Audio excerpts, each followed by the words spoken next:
atividade de extensão, entrevistas do bem, dando visibilidade para pessoas que merecem ser vistas. Realizado no Instituto Bandeira de Presidente Prudente, São Paulo. Curso de Publicidade e Propaganda.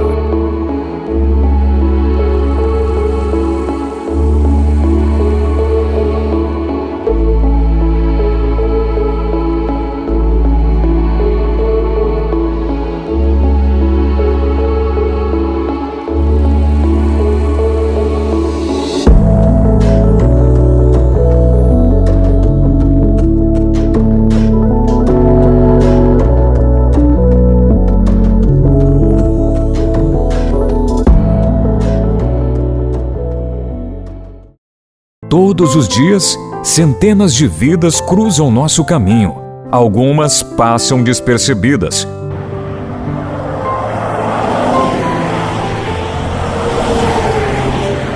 Outras dependem de alguém disposto a parar.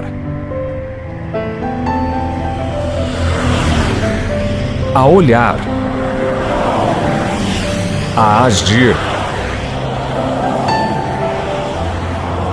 Nem sempre esse trabalho aparece. Nem sempre recebe reconhecimento.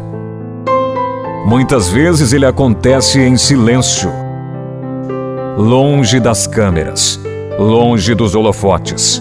Mas é justamente nesse silêncio que surgem histórias que merecem ser contadas.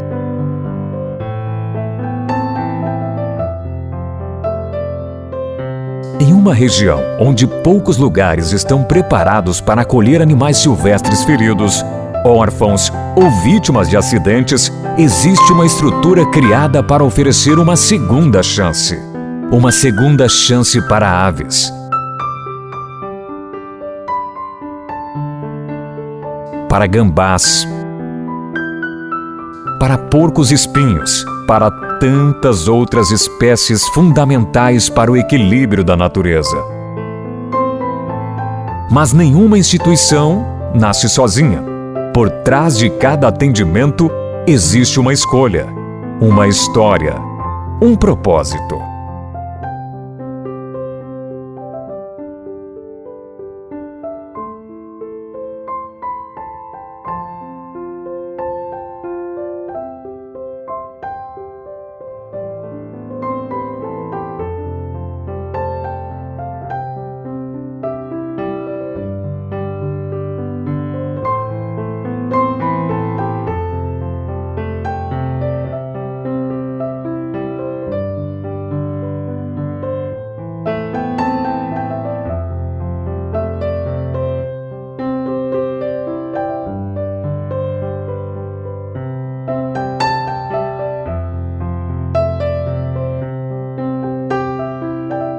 Esta é a história de Fernanda Bandeira, uma mulher que transformou uma paixão de infância em profissão e que mais tarde transformaria essa profissão em uma causa.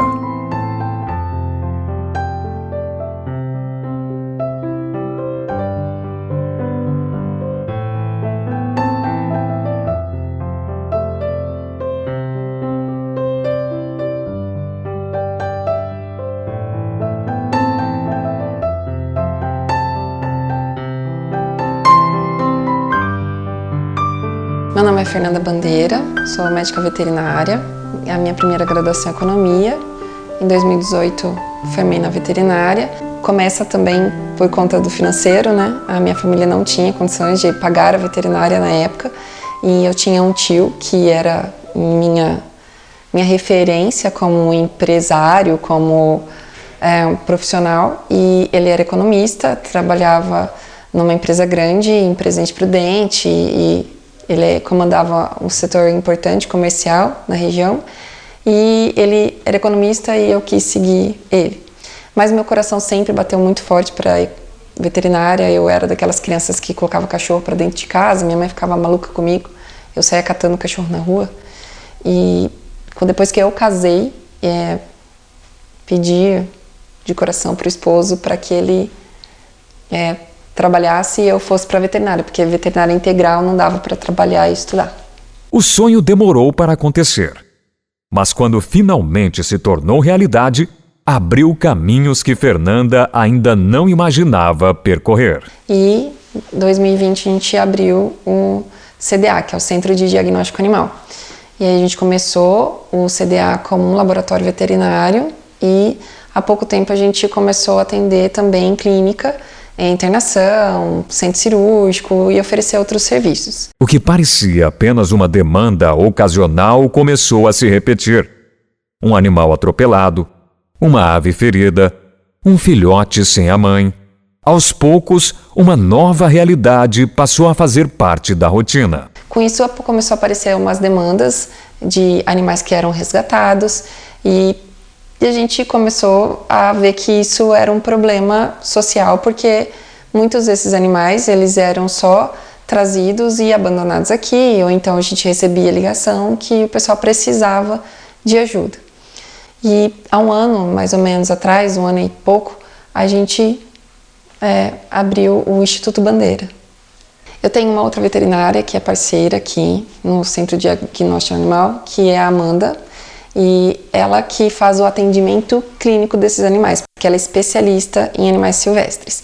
Então, em parceria com ela, ela faz os primeiros socorros, os primeiros atendimentos desses animais, mas aí a gente entrou com toda a parte de estrutura, de exames, o acolhimento, né, alimentação, e onde eles ficam depois ou a cirurgia que é feita, ou essa primeira medicação, esses primeiros atendimentos que eles necessitam, depois a estadia que fica no CDA e a gente que acompanha. Alimentação, medicação e vai passando para ela como esses animais estão até que eles possam ser soltos novamente. Então o CDA, na verdade, é um CNPJ particular, né? É uma empresa que visa lucro, que é da onde tudo começou, a veterinária da minha parte. Eu comecei como laboratório e atendia todos os animais, então grandes, pequenos, todos os tipos. A gente sempre fez exames, inclusive de pets não exóticos, silvestres, enfim.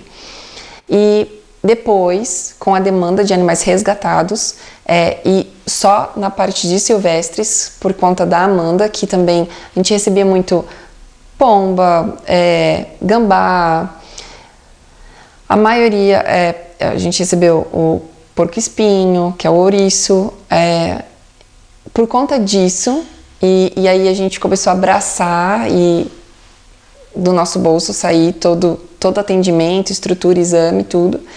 Aí a gente foi orientado para poder ver se conseguia ajuda financeira a fazer um CNPJ da instituição. E a gente deu o nome de Instituto Bandeira. Certo. Que é o seu sobrenome. Que é o meu sobrenome. A necessidade cresceu. E aquilo que começou como uma iniciativa de ajuda passou a exigir estrutura permanente. Então, aí o que a gente acabou fazendo por conta da demanda e a quantidade de animais que a gente estava recebendo, porque a pessoa física trazia, mas também precisava de uma documentação, então a polícia ambiental trazia esses animais. E aí eu preciso de um ambiente específico, porque tem algumas doenças que podem ser passadas de um animal para o outro. Então a gente separou um ambiente, uma internação específica para esses animais, baias específicas para eles, um ambiente separado. Então a gente está lá no fundo, onde a gente tem internação, era internação de felinos de um lado e cães de outro. Eu acabei colocando todos os animais silvestres, animais de vida livre, em um ambiente, e eu acabei ficando com a internação de cão e gato junto, do outro lado. Tem muita demanda. Por quê?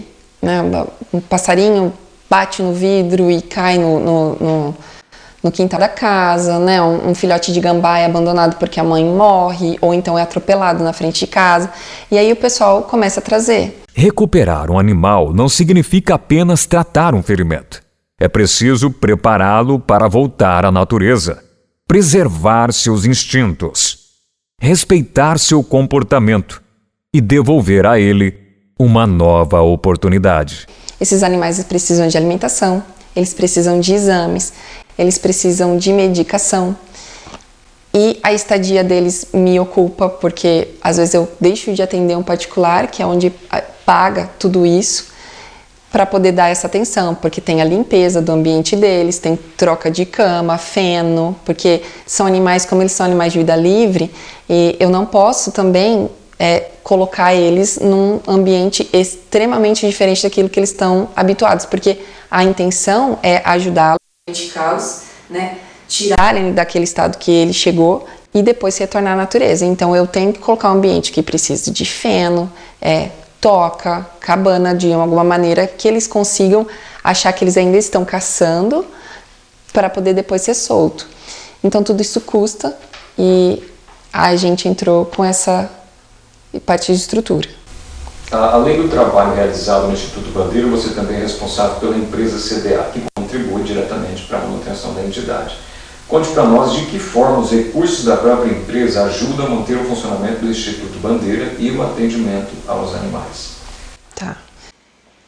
Bom, desde estrutura, como um aluguel, uma água, energia, né, alimentação, a limpeza com os produtos de limpeza, a mão de obra, porque eu acabo utilizando as meninas que são CLT do Centro de Diagnóstico Animal para fazer a limpeza e trocar uma água ou da alimentação, que são veterinários que estão aqui, que trabalham com a gente.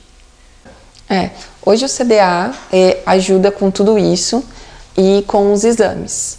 Então, animais que vão passar por cirurgia, a última cirurgia que foi feita foi de uma siriema, foi colocada uma placa porque ela teve uma fratura de membro. Então, exame pré-anestésico de raio-x, de imagem, antes da cirurgia, durante a cirurgia e depois todo o acompanhamento, o CDA já faz isso. Como que poderia ajudar e o custo maior? É essa parte administrativa mesmo, de alimentação e de limpeza. Cada atendimento exige recursos, tempo, conhecimento e dedicação diária. Um trabalho que muitas vezes acontece longe dos olhos da população. Para esses animais em específico, a triagem, esses atendimentos assim que acolhe, medica e dá todo o suporte, o mais perto aqui da nossa região é a CIS. Então, muitas vezes não tem condições desses animais irem para lá para serem atendidos, eles acabam vindo a óbito no meio do caminho ou na espera de um transporte, porque é longe e às vezes não tem uma viatura ou tem que deslocar uma viatura que poderia estar fazendo todo o serviço público para levar para lá. Então, eu acho que assim, o poder público podia dar uma atenção específica para esses animais, porque não que não precise de cão e gato, é que a gente tem bastante, mas o de animal silvestre hoje na nossa região não tem. E as autoridades poderiam ajudar mais nessa questão justamente por ser algo meio escasso, né? Justamente, precisa e a gente tem muito, né? A gente não vê só esses animais, a maioria, o gambá, a gente não vê durante o dia, mas tem bastante. E como funciona a relação, você já explicou isso, do Instituto com a Polícia Ambiental, os órgãos de fiscalização, os animais resgatados por esses órgãos também são encaminhados ao Instituto, e como acontece o processo de recuperação e reabilitação desses animais? Eu não sei como é a forma que eles selecionam para trazer, né? Mas a gente recebe quando eles querem trazer para a gente, então depende qual animal.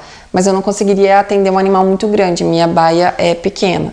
Então eu recebo muito mais animais menores, mas eu recebo. Eles trazem com um boletim de ocorrência, tudo é muito burocrático e muito organizado. E eles trazem, a gente faz esse atendimento, quando eles recebem, esses animais que fez o atendimento, quando eles estão aptos para voltarem, tem alta da médica veterinária responsável, a gente avisa novamente a polícia ambiental, ou eles vêm buscar para eles fazerem a soltura, ou eles liberam também através de documentação para a gente poder soltar num ambiente que a gente acha que pode estar apto para receber. Em muitos casos, a diferença entre a vida e a morte pode estar na existência de uma estrutura preparada para agir rapidamente. Cada animal tem o seu papel importante na natureza, independente do tamanho e espécie. Então, o que me motiva é isso, é manter esse equilíbrio, dar a chance para todos esses animais poderem estar fazendo o seu papel na natureza, e esses animais não têm olhar específico para eles. Então, hoje a gente consegue atender bastante animais domésticos, mas específico esses animais não. Então, isso me faz olhar com mais carinho para esse lado. Existem recompensas que não podem ser medidas. Elas acontecem quando uma vida recebe uma nova chance e retorna para onde sempre pertenceu. É gratificante você receber reconhecimento. O CDA, a Fernanda, né, a Amanda, as pessoas que estão aqui com a gente, os colaboradores, as pessoas que ajudam, eu tenho certeza que fazem de coração, fazem pelo animal. Mas, ao mesmo tempo, né, nós somos humanos e a gente trabalha lá no fundo para reconhecimento, e isso motiva. E, além desse reconhecimento, quando a gente também solta o animal e vê ele para a natureza de volta, saudável e fazendo seu papel, isso é gratificante. E a população em geral, a população prudentina, de toda a região, como que eles poderiam contribuir com o Instituto? O trabalho voluntário é aceito, a necessidade de doações, outras formas de apoio comunitário, financeira, enfim? Hoje a gente aceita a doação financeira e de alimento ou medicação que não esteja vencido, e também a gente teria que passar a orientação da medicação, porque tem medicações específicas, que eles não podem fazer o uso. Agora, de vir para ajudar, também não consigo abrir desse jeito, por conta que tem que também ter um conhecimento específico no manejo, né, o que esses animais comem, como que pega. A ideia é mexer o menos possível, o contato é a medicação, é a alimentação e limpeza, porque a ideia, depois que eles estão aptos para voltar para o habitat normal deles, natural, que eles deem conta de sobreviver sem muita intervenção humana. Para que esse trabalho continue transformando histórias, a participação da sociedade, das empresas e do poder público é fundamental. Os comerciantes e empresários de Prudente também poderiam colaborar com o Instituto, assim como autoridades? O que a gente sabe é que tem até empresas que, dependendo do faturamento, quando eles ajudam entidades, eles têm até desconto no imposto que eles pagam. Então, empresas grandes poderiam sim, não empresas pequenas também, mas a gente sabe, né, como é empreender no Brasil, não é tão fácil, e às vezes a gente ficar pedindo essas doações é um pouco complicado, mas a gente está aberto a todos os tipos de doação, de pessoa jurídica, física e governamental. Quais recursos seriam fundamentais para fortalecer esse trabalho e manter ele vivo? Hoje, a gente teve orientação de abrir o CNPJ, porque depois de um ano aberto e mostrando utilidade pública, a gente poderia tentar alguma verba da prefeitura, iniciaria pelo município, para depois a gente tentar outras verbas, mas não tem nada garantido, é através de projeto.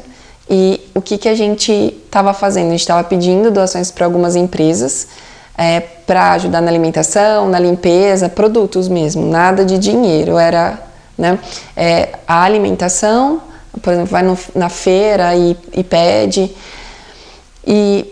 mas assim, quando a gente recebesse animais que eram resgatados, a gente colocava para a pessoa que, se ela quisesse, ela podia estar ajudando com valor mínimo de R$50 até R$200. E com isso a gente também abriu uma conta para o Instituto para ficar tudo separadinho. Toda história de transformação depende de pessoas dispostas a fazer a diferença. Algumas estão na linha de frente. Outras contribuem sem sequer perceber o alcance do seu gesto. Mas, de uma forma ou de outra, cada apoio recebido ajuda a manter viva essa missão. Vou chamá-los novamente para estar ajudando, né?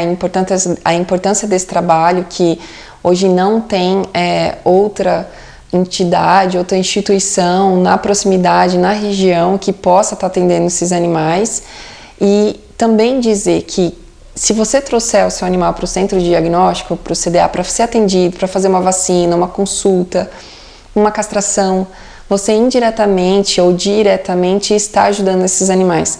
Porque parte do recurso que a gente tem, a gente também está atendendo os animais de vida livre aí. Durante o desenvolvimento desta atividade de extensão, que teve como objetivo dar visibilidade à trajetória de Fernanda Bandeira e ao relevante trabalho realizado em prol dos animais silvestres, ocorreu um fato que reforçou ainda mais a importância desta iniciativa. Em 25 de maio de 2026, a Câmara Municipal de Presidente Prudente realizou uma sessão informal em homenagem ao Centro de Diagnóstico Animal, CDA, por meio do requerimento número 3.943/19, de autoria do vereador Wellington Bozo. Na ocasião, a instituição recebeu o cartão de prata em reconhecimento aos relevantes serviços prestados à saúde animal, à medicina veterinária e ao cuidado com a vida animal. Durante a cerimônia, Fernanda Nobre Bandeira Monteiro representou a instituição na tribuna da Câmara Municipal, onde agradeceu a Deus, aos seus pais e a todos que contribuíram para a sua trajetória profissional, destacando a importância do estudo, do trabalho honesto e da busca constante pela excelência. Boa noite a todos. Eu só tenho a agradecer primeiramente a Deus. Estou aqui hoje para a honra e glória do nome dele. E se não fosse pela misericórdia dele também não estaria aqui.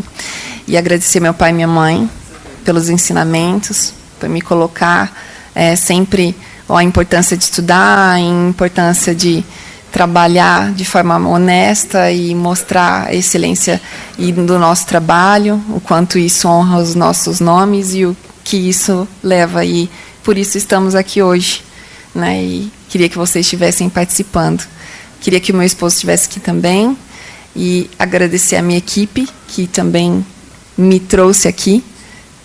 Sem vocês também a gente não consegue nada sozinho. E Diego, você mora no nosso coração, é parceiro de longa data. O CDA nem existia, a gente já estava trabalhando junto e você foi construindo todo esse caminho com a gente. Obrigada a todos vocês. Vereador, pode contar com a gente sempre. O que a gente puder, a gente vai correr para conseguir. Obrigada, gente.